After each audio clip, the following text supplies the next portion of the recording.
All right, so we are moving on, and we have another Global Farmer Network rock star coming to the stage.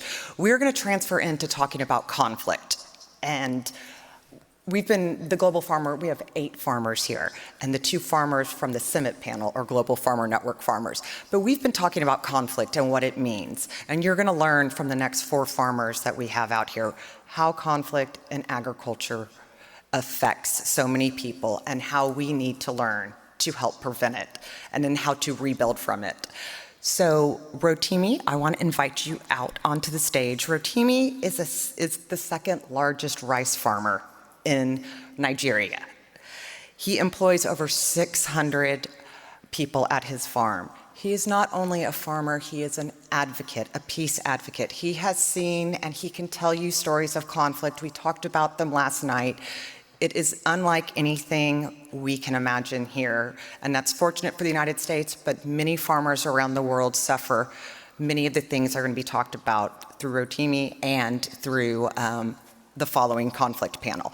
So please, Rotimi, join me on stage. Thank you for that introduction, but there will be a slight correction, and this is perhaps where this topic comes in. Yes, I am a rice farmer. I've been farming in Nigeria for over a decade. I've been published in 3 Forbes covers. I've done BBC, I've done CNN Market Africa, I've done Financial Times. All of those things were supposed to be great stories, but conflict has robbed me of that progress. In the season of 2015 alone, I was shot at twice. I escaped that. In the season of 2020, there were 5 kidnap attempts. And this is my story. And, you know, it's largely a function of the locations of farms in Nigeria and the general insecurity in the country.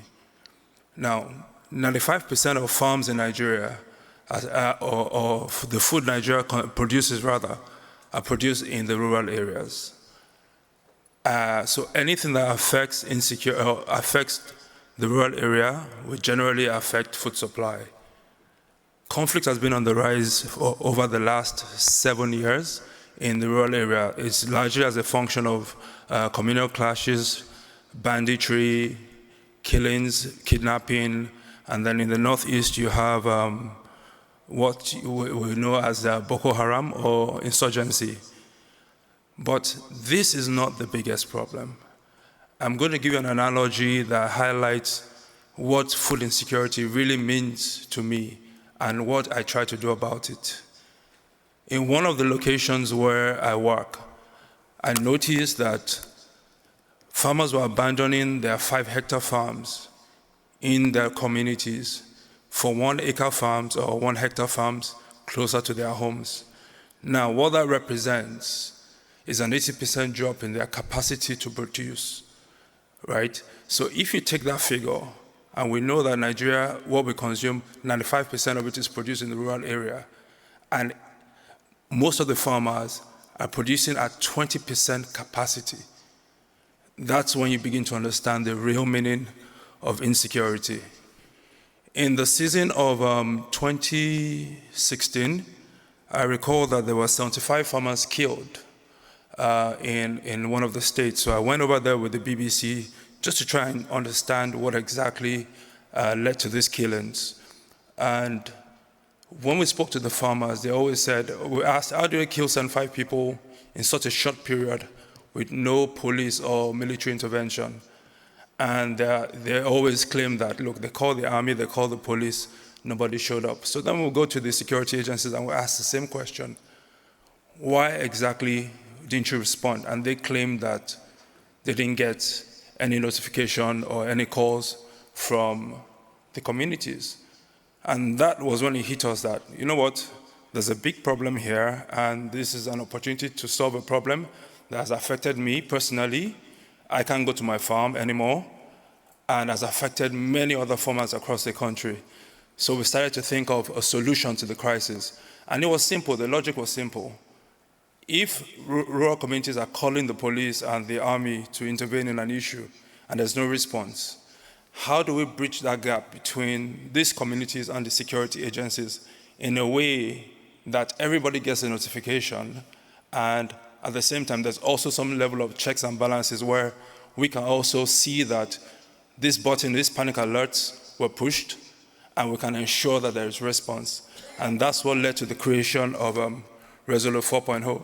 So, like I said earlier, the main problem is the farmer header crisis, the banditry, kidnapping, general insecurity, and porous borders. And our technology was very simple. It was just we decided to develop an app, right, with 4 main buttons on it. I'm going to show you what that looks like in a minute. So the 4 main buttons is just a track me button. You have the call me button, and then you have the panic alert button as well, and the capture button.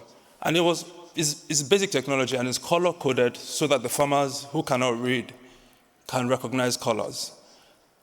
This is what we try to push. We launched this in 2019, and it's been a sad story because it was just supposed to be a pilot to see how, the community will engage with this. We launched for 4 weeks, and then we stopped, and then we improved the technology. But since we launched in 2019 till today as we speak, we've not been able to stop. We've had to keep going. In that period, we've received over 500 panic alerts. We've had over 400 farmers killed in the community. We've had a number of displaced people. And the situation got so dire that even the victims couldn't afford the hospital bills anymore. We had to pay the hospital bills of the victim. So I'm just going to take you through a quick run of this slide. And then, the first one here just shows what we have currently out, which is the panic alert function. It also has a tag me function. So areas of interest, you allow the farmers to, if they think, this particular community or this part of the community is dangerous, they can tag that location, and the army can go investigate.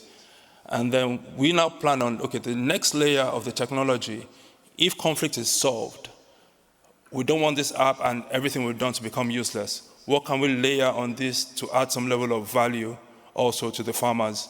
So we decided to include the marketplace. The marketplace function allows the farmer to advertise his produce and sell his produce and get instant value via the app for his produce. It also allows the government and international community organizations to see where farms are located, because it's a mapping function, so it allows us to collect the data of farms, where they are located, and to publish this as well. Most of the complaints we get, we've been talking to the security agencies since 2019. They always, and this is a general issue with my country and I guess most other developing countries. When you come up with a solution and you go present it to the authorities to push forward, they always look for a reason not to do it. They will either ask, so this is an app-based solution, but in some rural communities, they don't have network. And we went through a lot of those questions, and we always ask, in the areas where you have network, what have you done? You've done nothing. So we decided to start working on technologies and partner with companies here in the US on satellite technology that allows us to receive data from those communities that have no communication. We'll be launching this, I think, by first quarter next year. Also, we've spoken to a couple of companies. One of them is Shibel for drone integration.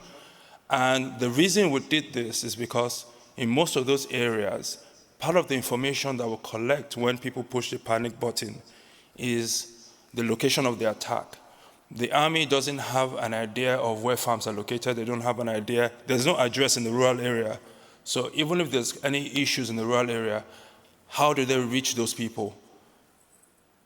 The app allows them, generates the coordinates, whereby the Army and the Navy, or the Air Force rather, can send out drones to investigate everything that is going on there. So that's part of what we do, and we're hoping that in the very near future, we'll also be able to do what we call the farm patrol. So with the data collector, we know the frequency of attack, we know the location of attack, we know the type of weapons that are being used in those killings. We'll be able to deploy drones and then also land security to those areas at those particular times to be able to quell some of these issues. And also the plan in the near future is to level, with all the data we've collected, is to level some sort of AI to be able to predict when conflict will happen, because we're beginning to notice a trend of this. It comes season by season at particular times. So this is also part of what we're working on for the near future. I'm just going to try and bring this a bit closer to home. I removed most of the images in here because whenever an incident happens, the images as it happens comes to my phone. And I've been receiving these images for the last 4 years now, since 2019. I've suffered from these images because my experience as a farmer and the images I see on a daily or weekly basis, I started getting anxiety. I had to seek help for it. So I can't imagine what the farmers are also going through. But in this picture here, this is Margaret. Margaret is a maize farmer. She was shot while she was on the farm with an AK-47. The bullet pierced through her hand and came out on the other shoulder and came out on the other side. She was in the hospital for over a month after receiving treatment because she couldn't afford the hospital bill. We attended to this issue when it happened, and we had to go back a month later to pay the hospital bill. The next slide, that's my hand in the hospital. The 3 projectiles from an AK-47 and 4 of the pellets from a shotgun were brought out of one person. He's a pepper farmer. That's me with him in the hospital. The picture to the right shows that he survived, and we paid the hospital bill. We did everything we could to make sure that another farmer survived this conflict. But this is the reality of what we face. And we're not funded by anybody. We're self-funded. We've been self-funded since the day we launched. We're not funded by any government or organization. I've tried to pull the plug on this many times, purely because of what it does to my mental health, and also because of what it does to my wallet. But what we do and the impact that we see, has kept us going. And I don't know, so this is always the part where it gets a bit difficult for me. The impact that we've made in the community has kept us going. And we just hope that with conferences like this, we're able to bring this issue to the forefront. With the help of the Global Farmers Network, they've been working with us since 2019, 2020, projecting our stories and what we're doing. We thank you very much for that. And with platforms like this, we hope that government, organizations, and the international community can see what we're doing, right? And all of these images, the sad story is, all of this is just from one local government in one state in a whole country. This doesn't represent the whole country, but these conflicts are happening across the entire country. But we don't have the funding to be represented anywhere else. We've been here for the last 4 years, right? And it's a sad story. The government will never show you this. They will never tell you this. They will tell you we're ready for investment. But I can guarantee you one thing.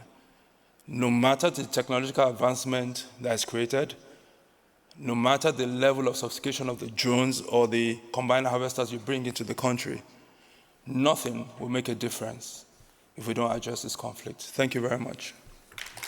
Thank you.